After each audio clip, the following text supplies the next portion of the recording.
I'm only asking because you've got to rule out everything if you... What are you doing that?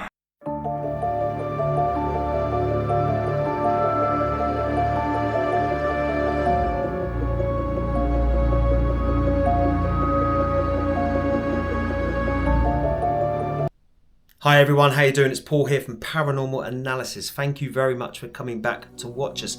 Now, I've been having a look at the few clips that you guys have sent in. You've sent me in some audio, you sent me in some pictures, and you've sent me in some videos as well. And you've said, hey, because I've asked you to do this, and you said, hey, have a look at this for me, see what you think. And I've got quite a few to go through, so I'm just going to break them up so that you can see little clips and then listen to my thoughts on it. And I want you to get involved as well, so make sure you leave your comments down below, won't you? I'm going to warm us up a little bit with an investigation that I did back in 2021 over a place called Don Styler's gym. Don Styler sadly passed away, but his son runs it now, and he stopped allowing investigations going over there, which is a shame because it's got so much history to it. But it's a massive piece of land. It's a good old-fashioned spit and sawdust gym, really good, lovely people over there. And whilst I was in there with my team, I was just talking to one of them, saying something, and then all of a sudden, through the SB7 spirit box, you hear this real evil laugh, and it's almost like the Joker's laugh out of Batman. So I want you to have a listen. I'm going to play it for you now. Have a listen and tell me what you think. I'm only asking because you've got to rule out everything if you... What are you doing that?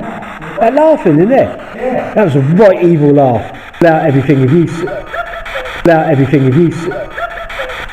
Laugh again for us, go on.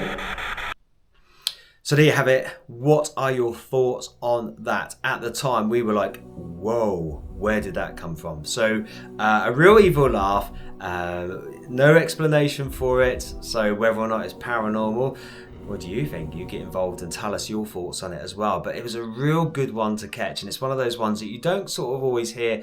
But then when you do and it's that prominent, you think, wow, amazing. So that's that one.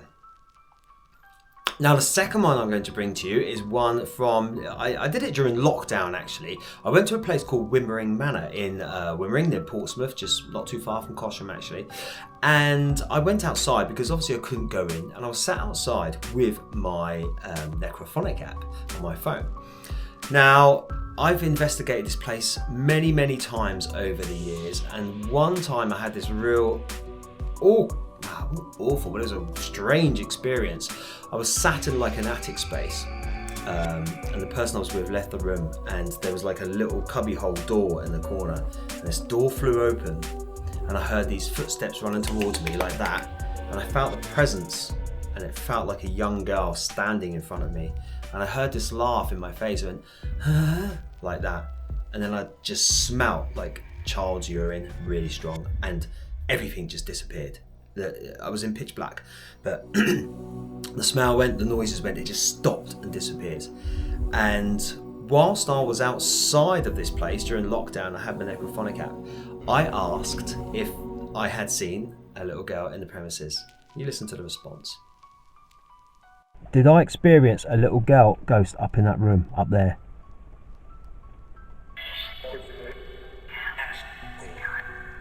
Did I experience a little girl ghost up in that room up there?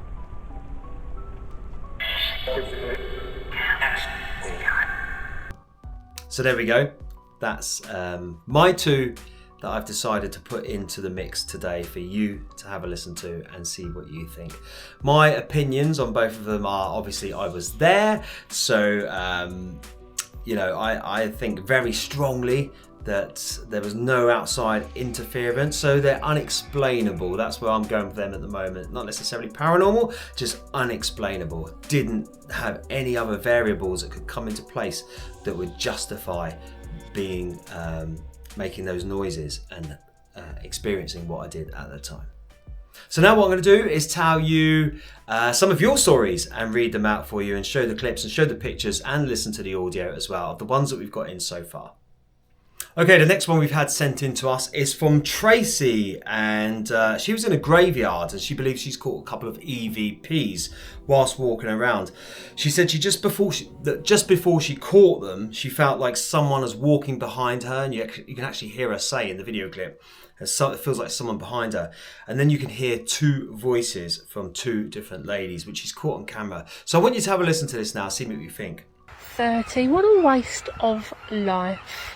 19. Oh, that felt like there was somebody behind me.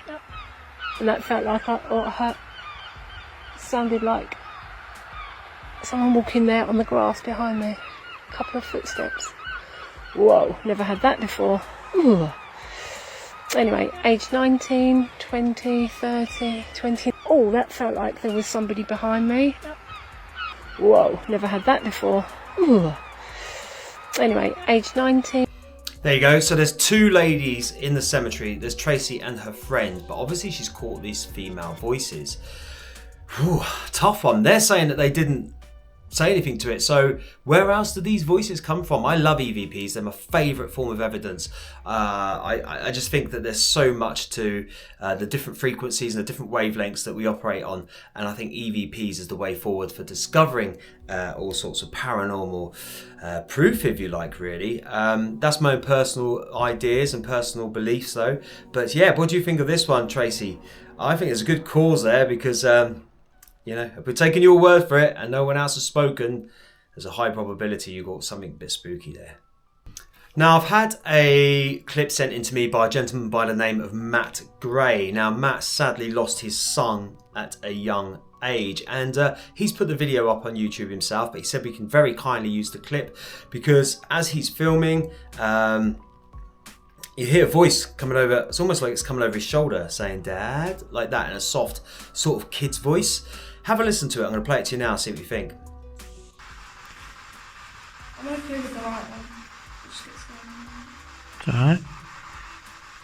Go on, try and show yourself in front of this camera like you did last time. It's alright. Go on, try and show yourself in front of this camera like you did last time.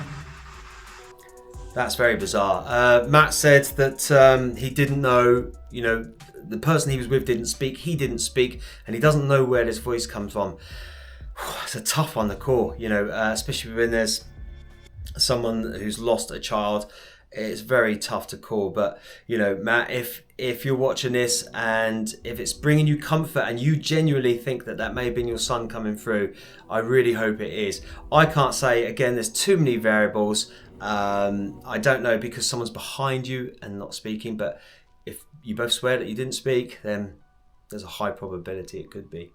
So, but thank you for that, Matt, and you know, I'm sure everyone on the channel sends their condolences. Okay, the next one we've got coming is from Janice Lee. Now, Janice was at the Quatermain Gravediggers station in 2014, and she was on a ghost tour. And the person who was on the ghost tour would not go in, as she said the ghost didn't like her. So she refused to go in.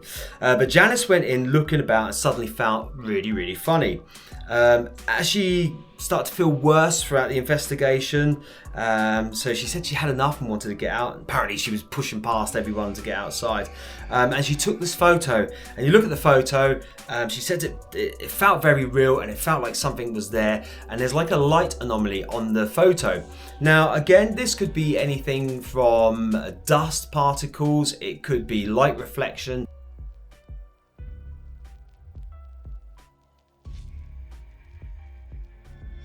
So there's Janice's photo and the story of what happened to her. It's very hard to tell with that one. Could be anything. White line like that on a photograph. It's always very hard to tell. Don't forget, if you have any pictures, any audio, EVPs or videos that you want to send in to me, the email's down below. Please whiz them in, we'll have a look, and then we'll do a little video and we'll give you a shout out. At some point I'm going to do a live and invite one of you guys to come on and talk about your experience, so please keep sending them in. I have got a few more which people have sent in, which I will put out soon. I'm getting round to them, very busy with this and my other channel, of course, Unusual Things, if you are unaware of that. It's my other channel that I've been running for 18 months or so now. We will be doing some paranormal investigations on this channel real soon, so make sure you stay tuned for that. If you haven't done so already, please hit that thumbs up, please subscribe to the channel, please hit that notification bell so you'll be notified when more videos come out, and most importantly, keep sharing your stories with me. Let me know your paranormal experiences, where you've been, what you've been up to, what you experienced, heard, seen, all the rest of it, and I will have a look and put them in the video so that the rest of the people that watch these can get involved and give their opinions as well. It's really important you leave your comments down below, and we'll take it forward from there. Thanks very much for watching as always. I will see you all soon. Take care.